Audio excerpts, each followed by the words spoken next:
Thanks for tuning in today. I'm Dr. Nick, the Incrementalist. Join me as I seek out the small incremental changes being applied in other industries that we can learn from and that can be applied in healthcare. Can these changes bring immediate value, but also add up to the big improvements and revolution we need in healthcare? Come along with me to explore the possibilities. My innovative guests from around the globe have used small incremental improvements to achieve their moonshot. And today I'm delighted to be joined by Julien Pham. He is the founder and managing partner for Third Culture Capital. Julien, thanks for joining me today. Hey, Nick. Nice seeing you again. So I've had you on other shows. We've talked extensively, but I think it's important always to get a little bit of context. You've got an unusual background. We're going to dive in a second. But if you would, share a little bit of your journey to this point in time, if you would. Sure. It's always a complicated question to answer, but it's nice to be with a fellow third culture kid. So I'll tell you the long version of this. So the name of my fund is called Third Culture Capital because we back founders who don't fit the mold, who have had unusual journeys. And my journey kind of started in Vietnam, where I was born. And as refugees, we ended up in Paris, France, where I spent my formative years. And then from there, I came to the U.S. to study English initially, lived in a host family. I was a teenager, and I've been in the U.S. for 30 years. From a academic/professional standpoint, I went kind of the path that was somewhat designed for me growing up. So I went into medicine to follow my father's footsteps in a way. Really kind of loved and really found a vocation in that. But unbeknownst to me, I'm really an entrepreneur inside. And so I spent 15 years as a clinician. I was a nephrologist, stumbled upon entrepreneurship while I was training in Boston, and launched two companies, one in digital health, one in biotech, both with exits, and decided, what's the next step in my journey that kind of feels right for me? And it feels like supporting other early stage entrepreneurs, helping them scale and figure out, what the next steps are in order to reach, the potential of their ideas and their companies. It just made sense for me to become a VC. So I'm a cross-cultural, cross-disciplinary person. And as the thesis of my fund is, we also back cross-cultural, cross-disciplinary people so they can improve outcomes for patients, decrease the cost of care delivery, and improve the experience of care for patients and providers. So before we dive into a little bit of that, it's worth spending some time because I think, that third culture experience really has a big impact on your behavior. And there's a couple of things that you said that sort of strike me as this. So first of all, I think, there's a part of me that says all physicians are entrepreneurs at heart because we sort of strive to survive in what is a very uncertain environment, but find these innovative solutions. And, sometimes it's just small things of finding the right therapy for that patient that's in front of you. So there's a part of me that thinks most people are like that. But as you think back to your childhood and some of those experiences, obviously that's impacted your fund and the way that you've structured it because you've seen that, particularly underserved group of individuals, that marketplace. But how much has that influenced all of your activity? I mean, how does it contribute, do you think? I would say it has fully contributed to what I do, right? I feel so lucky that I'm able to build an organization, a fund, a franchise that really reflects my ideals, the vision that we have and purpose. And, I feel even more blessed that the people who are backing us also believe in that purpose, right? It takes a risk to back a first-time fund. So a lot of these people came in because they believed in me and believed in what we were trying to accomplish. More often than not, I meet entrepreneurs who relate so much to the notion of third culture that they want to be part of this fund, not so much because they're seeking capital. I'm sure there's always that component, right? They're raising money and it's like, it'd be nice to get funding from a fund. But, I think more often than not, they really appreciate and value that we're backing the founders who usually don't get access to capital.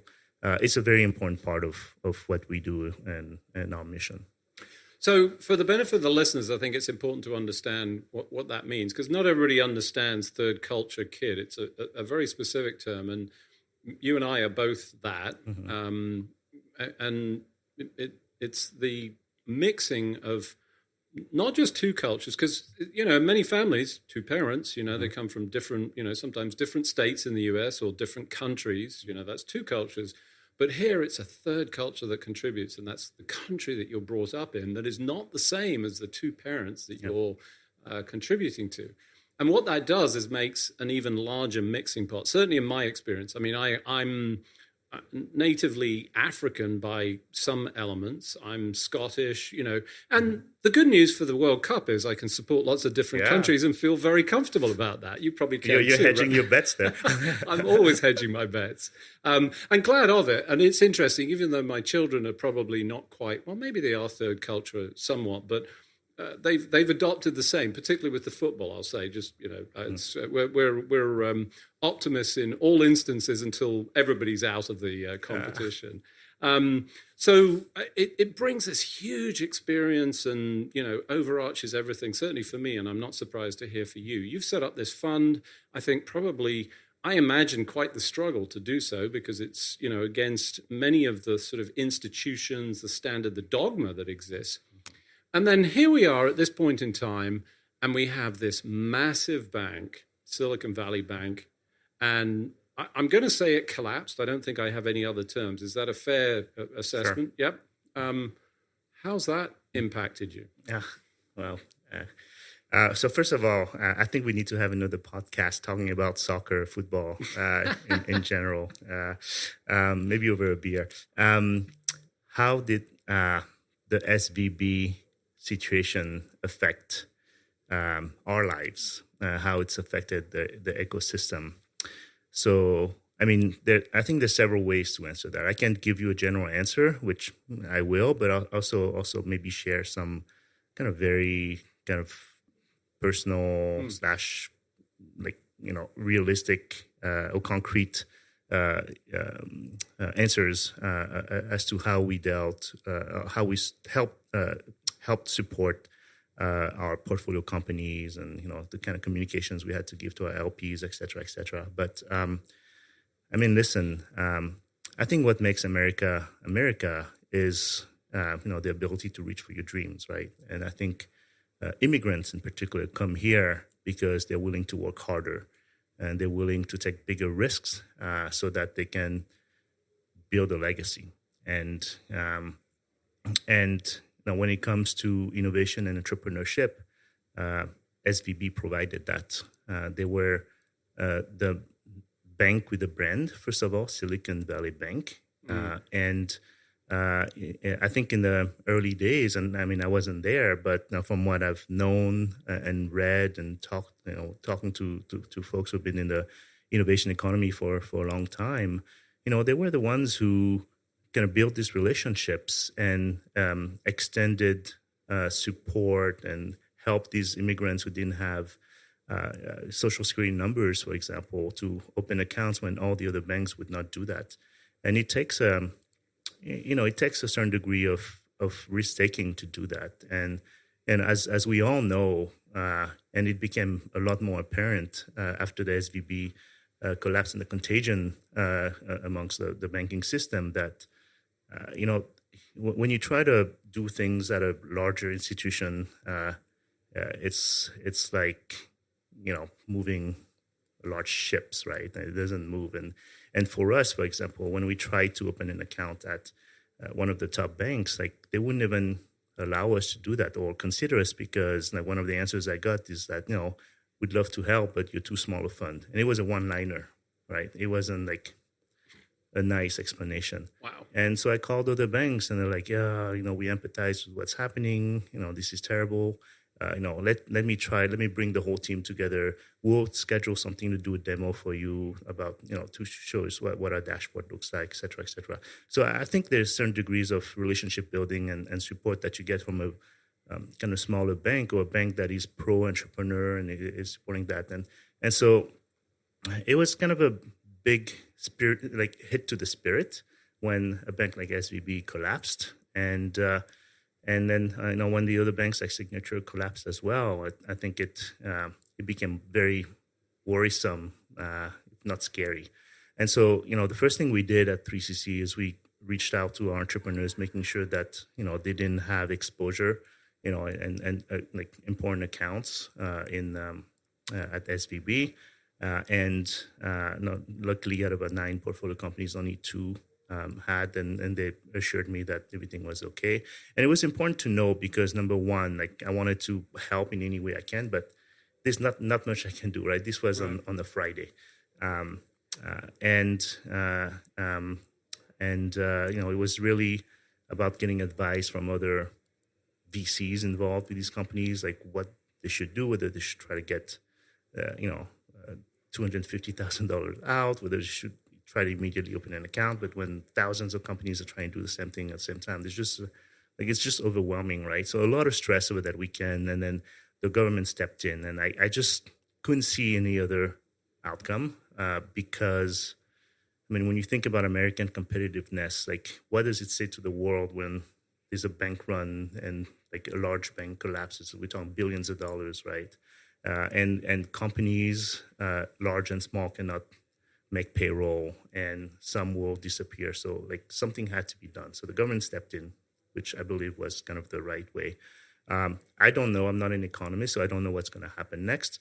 But there was a degree of contagion. So the first email I sent out to my LPs to provide a balanced view of things was to say, okay, we're not exposed. We ourselves as a fund, we're not exposed at SVB. We're with another bank, and so far everything looks good.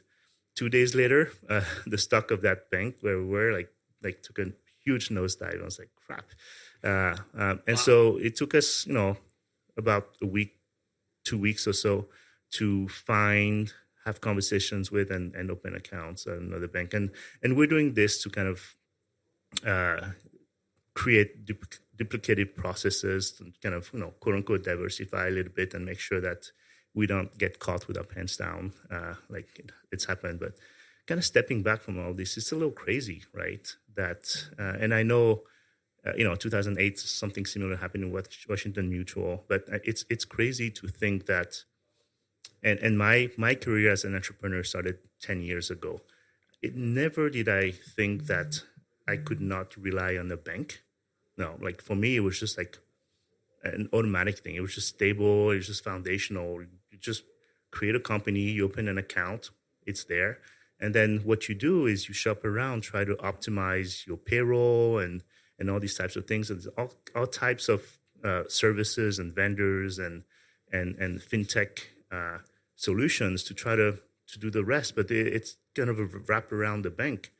And then all of a sudden when that bank crumbles, it's like, oh my God, like what do you do next? And so it's definitely a shock to the system, to the whole innovation economy. So now I recommend companies to kind of rethink that. And I think a lot of people are rethinking that. People have pooled money. Now we'll see what happens in the next couple months. But I think ultimately what's going to come out of this is that now there's a loss of trust to the banking system in a way that we haven't felt for some time. And people are going to be a lot smarter about what they do.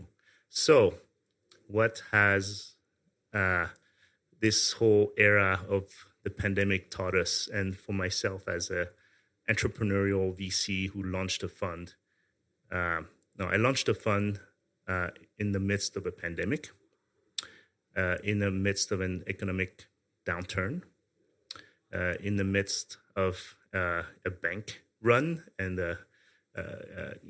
this situation with SVB and the banking system. And on top of that, I had a child. So I think what this has taught us is we need to be cautious and smart about what we do. We need to build, like entrepreneurs need to build businesses that will be sustainable, right? So I think this is a wonderful opportunity to kind of reset things and put like smart money into smart companies that are going to be very successful. I think all the fluffy stuff, the overvalued stuff, like it's going to be less and less out there. They're just not going to survive. So I'm really enthusiastic and optimistic about the future that we have. I mean, it's hard right now, and it's hard for everyone. People are losing jobs. There's a lot of instability, but I think once we pick back up and the American spirit of entrepreneurship is going to help us really do some great things. And when it comes to healthcare, that's going to create really important impact in the U.S. So for those of you just joining, I'm Dr. Nick, the Incrementalist. I'm talking with Julien Pham. He is the founder and managing partner for Third Culture Capital. He was just sharing his multitude of life events that we know in medicine. And I'm just going to say that you need to up your meditation to at least counteract some of that, because that's a lot of stuff going. Just add in a marriage in there and, you'd be in great shape. Clearly, huge impact, and obviously a lot of, I think, disproportionate impact on those groups, in the immigrant community that I think even more so. But in some respects, a little bit of a shakedown of, some of the over hyped content, solutions. I always pick on this. It was Belty, if you remember Belty, the belt that measured your waist. Oh. That enormous valuations, and I'm looking at this going, I'm sorry, and I'm just going to say that's a Silicon Valley Bank moment for me. It just, I don't know how that survived, but I think that's good. What I get out of this, and as you're describing it, so there's aspects to this. Forming companies in difficult times tend to be some of the best companies, some of the most successful. It's, that resilience that you sort of incorporate. But one of the things that I think about is, do you have to incorporate some spread? Do you now start to say, well, I'm going to have more than one bank account because I need to spread that risk? Is that something that we need to think about? I don't see this as a permanent mark on banking, but it is a permanent mark in my mind that says, I'm not sure that I want to trust in one institution for the rest of my life. Yeah.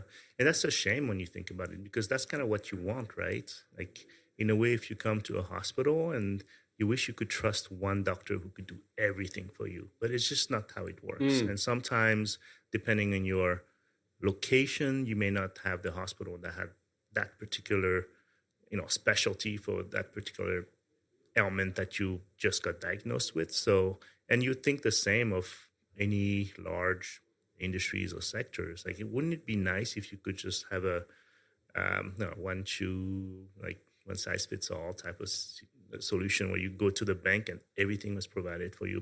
But I think it's making us rethink for sure. And I think what you're saying about spreading risk makes a lot of sense. I think we just need to be a little bit more sophisticated and smarter about what we do. And you bring up healthcare, and obviously, that's your focus. That was your historical training. But, one of the things that I read about Silicon Valley Bank, and it gave me pause. You're right. We can't let the banking system fail. But I feel that ought to be true about healthcare, but I'm not sure that I always see the same intent in terms of delivering all of the care that is necessary, that ought to be delivered. We don't, it's not an equitable sort of comparison. We could let some things, hospitals are allowed to fail, particularly in rural communities, which hurt, some of the most vulnerable populations that need that.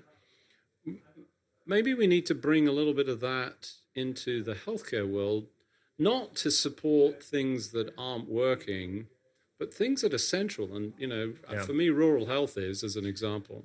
I think we have an opportunity with innovation to do that. I don't want to compare healthcare to banking or finance, because I'm obviously going to be very biased. I think we're talking about life, but sure, like some people, like money is important to them. And, so yes, if we were to, for the sake of this discussion, compare both industries, they're both highly regulated, right? But there's been a lot of innovation, I feel, that's happened in the banking industry. to help make things kind of disappear, kind of like a light switch in a way, right? Like you just flip a switch. You don't need to know, you need to be an electrician or an electric engineer to know what's going to happen and your light's going to turn on, right? It just happens. Like I would love to see a little bit more of that in healthcare, where a lot happens behind the scene in a very high quality, reliable way, but that all you need to do as a patient or as a clinician is to kind of flip the switch. And I think technology and innovation can bring that. You know, ChatGPT, like whatever. Like we're years, if not decades, away from that. But I think there's an opportunity to get to that point. So that's kind of my very high level, somewhat, unfair comparison of both industries. Let's be clear. We all come to this with bias. I mean, I've got a multitude, and in part that's through our earlier conversation of those cultures that bring some of this, and that's okay. It's part of the discussion. So, and let me make a point. I want to react to what you said about kind of how thinking about third culture kind of helps us kind of work better solutions. And I think part of that for us, when I think about my fund, is this notion of intersectionality. So being at the intersection of, right? And I think that, as you say, culturally speaking, if you think of culture as kind of where you've lived and your family, your friends, and your communities, etc., like the more you have experienced that, the more attuned you are to people and what they do, and I think it kind of makes you a more empathetic person, perhaps. But it's really kind of because you live at the intersection of those cultures. Now, when you think of disciplines and being at the intersection of disciplines, I think this is the richness of what we could do as people utilizing technology and innovation, right? To bring unusual concepts in computer science to care delivery, I think can really improve and enhance how we deliver care and make life for our patients better. So I think this notion of being at the intersection of is very important to us as a fund. So you highlight one of the points that for me is a point of passion. I wish more people had had the opportunities that I've had of travel specifically. And I know travel is not totally immersion, but, at least longer experiences of other cultures, to understand both the similarities, and there's an awful lot of those, and the differences.